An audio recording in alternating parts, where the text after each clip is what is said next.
যাকে মক্কার সবার সামনে একটা গাছের নিচে মক্কার সবার সামনে শূলদণ্ড দিয়ে হত্যা করা হলো।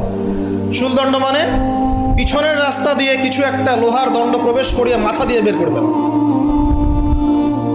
এই দণ্ড দিয়ে তাকে হত্যা করা হয়েছে। হত্যা করার আগে তাকে বলা হয়েছে তুমি কি চাও? সে বলেছে আমি 2 রাকাত নামাজ পড়তে চাই। এবং নামাজটাকে সংক্ষিপ্ত করেছে। সংক্ষিপ্ত করে সে হাত তুলে আল্লাহর কাছে দোয়া করেছিল, আল্লাহ উপস্থিত যারা আছে এদের একটাকেও তুমি ছেড়ো না। ওয়াকতুলহুম বাদাদা, তাদের সবাইকে তুমি সবগুলাকে এক জায়গায় করে হত্যা করো। দেখা গেছে ওই সবার লাশ বদরের কূপে পড়েছিল।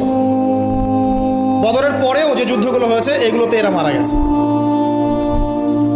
বদরের পরে যে যুদ্ধগুলো হয়েছে এরপরে এগুলো মারা গেছে। আসলে ঘটনাটা বদরের পরেই সম্ভবত।